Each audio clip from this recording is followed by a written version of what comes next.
My girlfriend yelled, "You're so needy, leave me alone." Because I asked where she was at 3 a.m. I said. 3 a.m. scream from my girlfriend changed everything. It was the moment I realized I had to disappear from her life completely, no goodbyes, no explanations, just gone. My phone buzzed, vibrating insistently on my nightstand. The red glow of the alarm clock read 3 a.m. on a Tuesday. The sound of muffled bass and distant laughter on the other end of the line immediately shredded the flimsy excuse Chloe had given me about staying at her mom's quiet home. I asked her, gently, "Where are you?" It wasn't an accusation, just raw confusion. The noise didn't fit her story, not at all. But Chloe exploded. Her voice, usually soft, became a weapon, screaming through the phone. Controlling. Suffocating.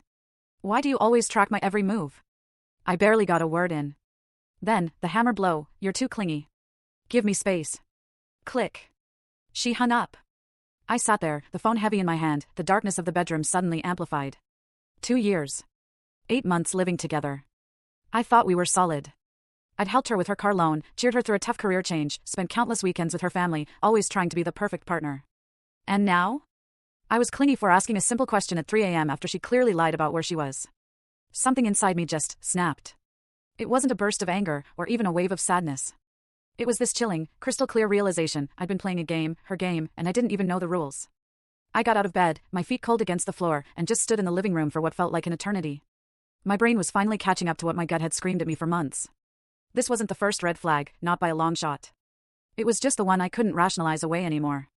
All those late-night texts she'd hide, the sudden new passwords on her phone, the girls' nights out 3 times a week, the way she'd always flip the script and accuse me when I asked perfectly reasonable questions. I remembered a month ago, coming home early from work, finding her laptop open on the couch.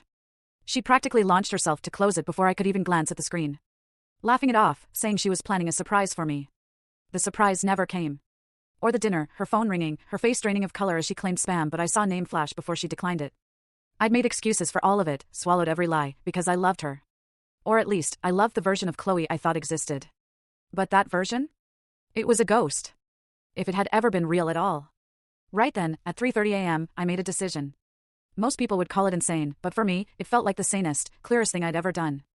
I called my friend, Ethan, woke him up. "I need your truck first thing in the morning," I said. He asked if I was okay, and I just told him I was moving and needed his help, no questions. Ethan was that kind of friend, solid, always there, no demanding explanations. Then I started packing. Quietly. Each movement deliberate, almost silent, through the apartment. My clothes from the closet, my laptop, important documents, anything that truly belonged to me. Most of the furniture was hers, anyway, she had expensive taste. Taste I'd helped fund, but whatever. 2 suitcases, 4 boxes. That was the sum of my life in that place. Every single item I pulled out, whether at bottom left of screen, click full story.